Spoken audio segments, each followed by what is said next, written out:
What's up, guys?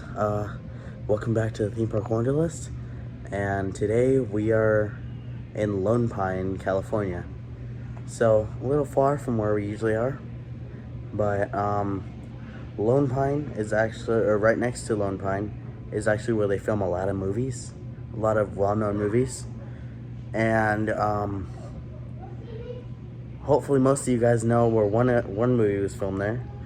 If you don't, I'll show you. So this has a list of all the sci-fi movies that were filmed around here. These are all the movies that were filmed in Lone Pine, Death Valley, Eastern Sierra. I know some of the movies from here. I know that one of them was Iron Man right there. So they have this entire Iron Man exhibit right here. Mark 1, Mark 2, Mark 3. And they have all this right here. That suit right there was actually worn by Robert Downey Jr. It says right there that it was tailored exclusively for Robert Downey Jr. and worn. And that's the scene that was shot here. So that's really cool that they have that here. So I will come back to all these Old West movies that were filmed here, but I really want to see the sci-fi movies because I watch more sci-fi than Western. Also in Death Valley, they filmed Star Wars: A New Hope, Return of the Jedi, and in the Eastern Sierra, they filmed Indiana Jones and the Temple of Doom. So that's all. I love those movies. So if they have exhibits here, which I'll go see in a second, that's gonna be really cool.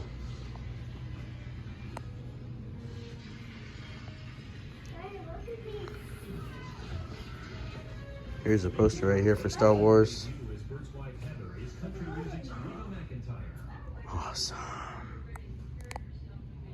I don't know if I mentioned that we are in the film museum here in Lone Pine. So all of this stuff was in films. All these props, models, all of this stuff was used in movies at one point. So even this car.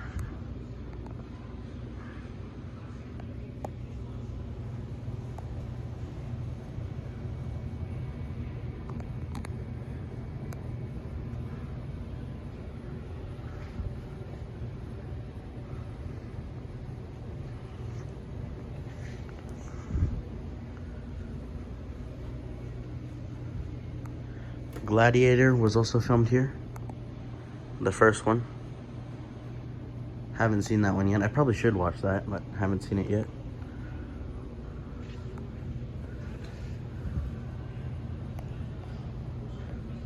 We might actually later, I'm not entirely sure, but we might go see the actual filming location in person for Iron Man. So we'll see. They have an antique camera car here. If you'd like to read that, you can pause the video.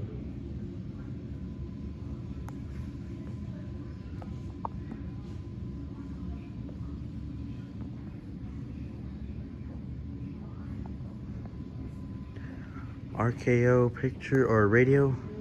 Radio Pictures, antique filming car. That's really cool. They have a bunch of Lone Ranger merchandise here.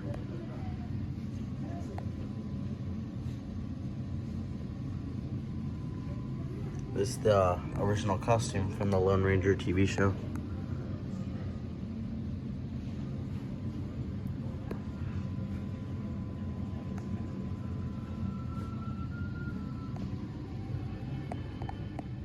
They have even more merchandise over here.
The rocky hills and sagebrush-covered flats at the base of the Sierra Nevada mountains, extending east to Lone Pine, California, and beyond, have a lengthy and illustrious movie history. For decades, the distinctive contours of these odd-shaped, bronze-colored rocks, backed by Mount Whitney and other majestic snow-covered peaks, have provided a spectacular setting for countless tales of Hollywood's Old West, as well as such far-flung locations as India, China, Afghanistan, and occasionally even other planets. This sleepy community in California's high desert country lured movie companies because it offered a rugged, romantic mountain setting within a reasonable driving distance of Hollywood. Directors and cinematographers loved filming in the Alabama hills just west of town, where the distinctive rocks extended far into the distance, offering a perfect way to display motion and distance. The snow-covered white granite Sierra Nevada in the background filled the frame and contrasted perfectly with the darker Alabama hills. From the beginning, many Lone Pine residents worked for the movie companies and support industries, some of them as stuntmen and extras. Initially, rancher Al Gallagher furnished the horses and cattle that filmmakers needed, but it was local rancher Russ Spanhauer who built a business around supplying the movie people with whatever they needed for filming: horses, cattle, wagons, stagecoaches, and other items. He also signed up local residents and cowboys to work on and in the pictures. Eventually, Spanhauer built a Spanish mission set and later added a western town and street set on his Anchor Ranch, a sprawling spread just south of town along Highway 395. By most accounts, the first movie filmed in the Lone Pine area was The Roundup, a Paramount picture starring silent screen comedian Fatty Arbuckle, which began filming in early September of 1919. Then the Hollywood Cowboys came, and for nearly 40 years they continued coming, shooting their sagebrush sagas by the dozens. Oftentimes, more than one principal production unit worked in the area at the same time. Among the first Western heroes to utilize Lone Pine locations were Tom Mix, who filmed Just Tony for Fox in 1922, and shortly after, the same studio's rising star, Buck Jones. They were soon followed by Universal Pictures cowboy favorites Hoot Gibson, Ken Maynard, Fred Gilman, Fred Humes, and then Jack Hoxsey, who worked here more than any other silent movie cowboy, shooting more than a dozen films in the area during the 20s. The maze of roads winding through the Alabama hills was originally carved so the movie companies could get their equipment to the various location sites. The first sound film shot at Lone Pine was The Wagon Master, a 1929 Universal Ken Maynard production, which coincidentally was the first sound B-Western to feature a cowboy singing. For Song of the West, a 1930 musical Western in Technicolor starring John Bowles and Joe E. Brown, Warner Brothers built the first complete town set in the large flat area just north of Movie Road, in the S-curve along Whitney Portal Road. Ever since, the area has been called Red Dog after the town. After the first talkies were made in Lone Pine in 1929 and 1930, the area's movie business really began to pick up. Led by Maynard, Gibson, and Mix, who'd been working there for years, a new group of cowboy stars, studios, and independent production units, large and small, began taking advantage of the spectacular scenery. The newcomers included RKO's Tom Keene and John Wayne, making films initially for First National Warner Brothers and later for Lone Star and Republic Pictures.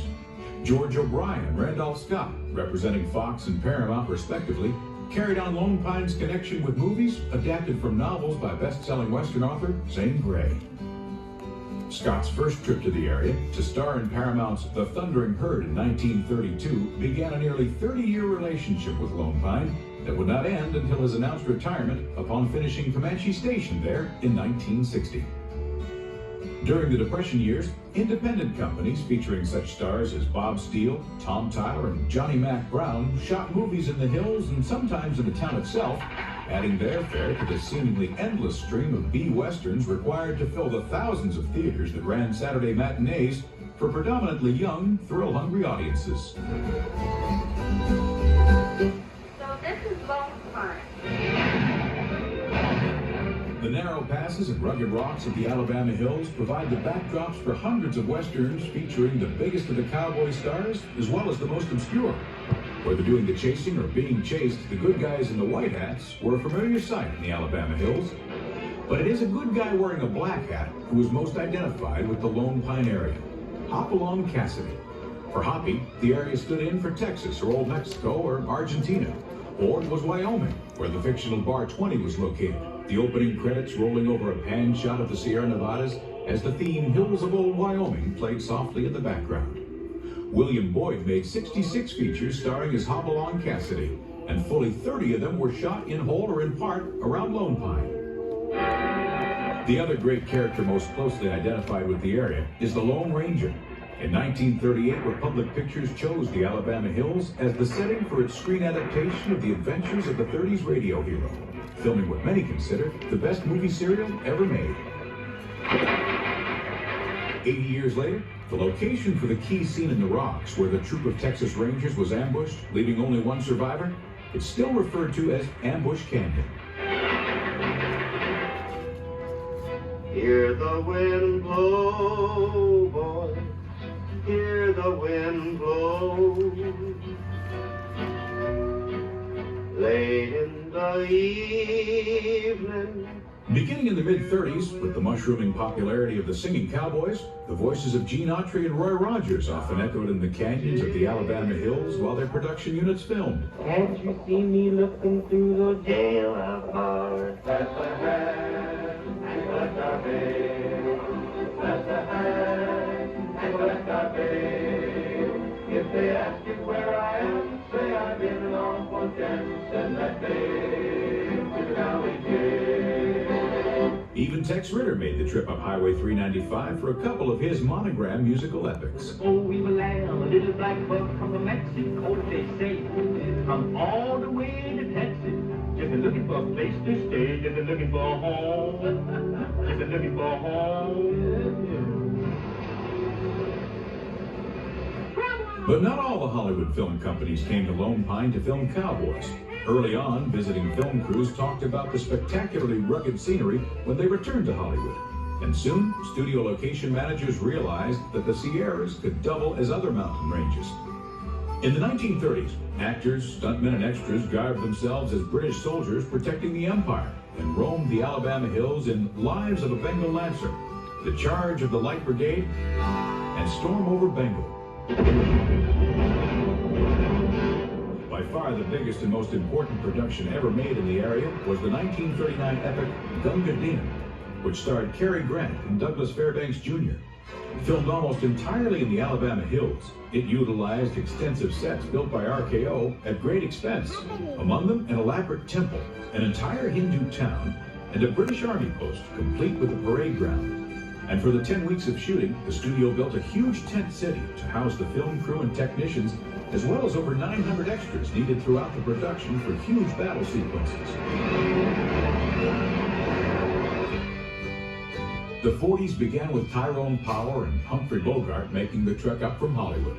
Harry Sherman producing Paramount's last Zane Grey films, as well as Hopalong Cassidy chasing the bad guys through the hills. In 1940, another popular Western character, the Cisco Kid, rode in the shadow of the Sierras. In addition to the Hoppy films, Harry Sherman's production unit filmed a group of historical Westerns, including a remake of The Roundup, the first film shot in the area. During the war years, more than a film a month was shot in and around Lone Pine. Although the end of World War II marked the beginning of the end for B-Western production overall, Lone Pine was at its peak hosting B units. In 1947, Tim Holt made the first of over 20 Westerns in his RKO series using the hills and mountains of the area as backdrop. Gene Autry continued to be a regular, and of course William Boyd still made the Alabama Hills and the Anchor Ranch home for the Hopalong Cassidy series. However, the last half of the decade saw a gradual shift in Western production from the smaller B units to the larger studio-backed units, which produced more prestigious films that gradually replaced the Saturday matinee fare. John Wayne, by this time an international star, returned to film Tycoon for RKO. Glenn Ford, Gregory Peck, Richard Widmark, and Randolph Scott all made major westerns in the area during the 40s. By the early 50s, the B cowboys were about done in the hills. Tim Holt, Gene Autry, and Hopalong Cassidy were supplanted by Randolph Scott and Audie Murphy as the stars who filmed most frequently in the area. Gary Cooper, Glenn Ford, Tyrone Power, and Jack Palance all worked in the area more than once. Lest we forget the ladies, Ann Baxter, Maureen O'Hara, Barbara Stanwyck, Susan Hayward, and Virginia Mayo were a few of the major leading female stars to work there, some more than once. In 1955, MGM brought cast and crew up for Bad Day at Black Rock, the most elaborate production in Lone Pine since Gunga Din in 1939. A complete town set was built to the north and east of town, so only a few key scenes were actually filmed in the Alabama hills. This film, which stars Spencer Tracy, Robert Ryan, Ernest Borgnine, and Lee Marvin, remains one of the most important and best known of the Lone Pine films because of its wide exposure on television. That medium discovered the Alabama hills in the early 50s. The opening credits for The Lone Ranger, with the William Tell Overture blaring in the background, were filmed on Movie Road. Multiple episodes of Half Gun Will Travel, Annie Oakley, Gunsmoke, Bonanza, and Rawhide, among many other series, were shot in the area. Even The Twilight Zone made good use of the spectacular scenery offered in the hills. By 1960, with Western series proliferating on television, the market for big screen Westerns had dwindled significantly. Audie Murphy, the last great cowboy star, made his final Lone Pine film early in the decade.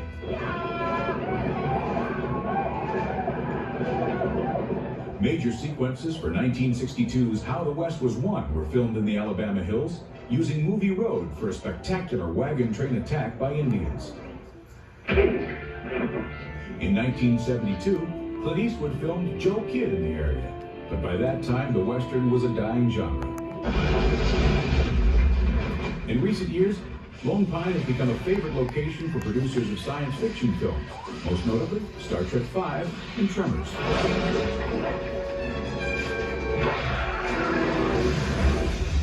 I humbly present the Jericho.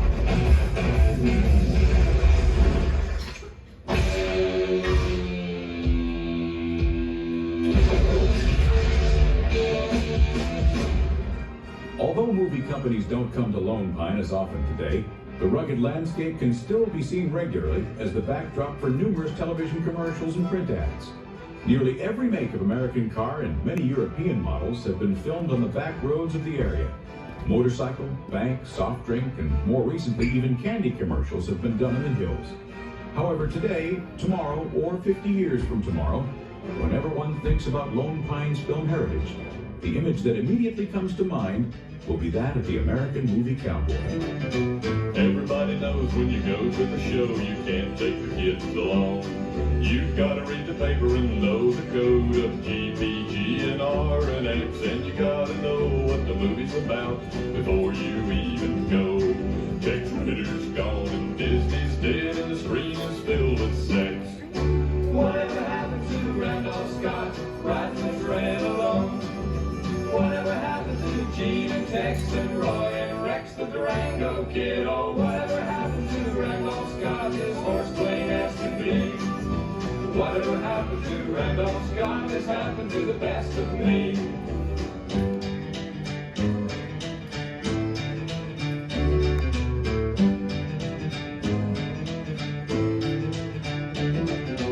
Everybody's trying to make a comment about our doubts and fears.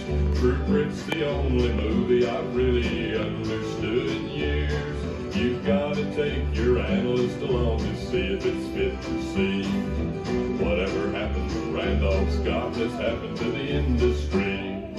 Whatever happened to Johnny Mac Brown and Alan Rocky Lane? Whatever happened to Lash LaRue? I'd love to see them again. Whatever happened to Smiley Burnett, Tim Hope, and Gene Autry? Whatever happened to all of these has happened to the best of me. Whatever happened to Randolph Scott has happened to the industry.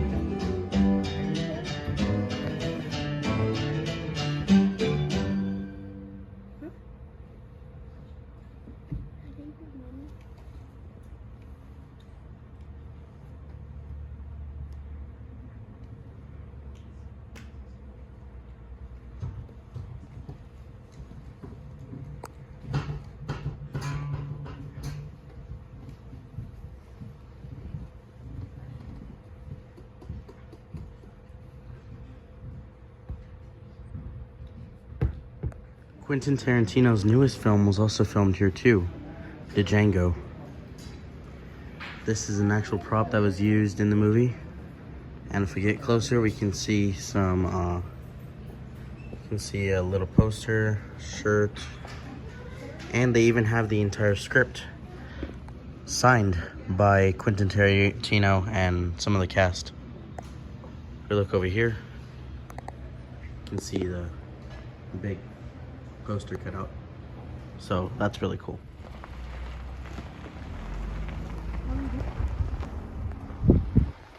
All right, so we have found the exact filming location for Iron Man. If we zoom in a little bit, I can put a picture showing exactly how we know that it is the same. You can see like a little ridge on the rock right there. That's in the picture. That stone right there is in the picture. And then you can see that right there is in the picture. And then these mountains, you can tell, yeah. So that's just amazing. Hey guys, what's up? So today we are out here in beautiful Alabama Hills, California. And does this spot look familiar to you guys? It should, because this mountain area right here was in the opening of Iron Man. And I recreated it. Let's see how it turned out. Robert Downey Jr. literally stood right there in that spot. That's crazy. For your consideration, the Jericho. For your consideration, the Jericho. For your consideration, the Jericho. Alright guys, so we're gonna end the day off at Copper Top Barbecue. This place looks really nice. Thank you so much for watching. I hope you enjoyed it, so please like and subscribe. And don't forget to check out my store. The link's in the description. I'll see you guys in the next video.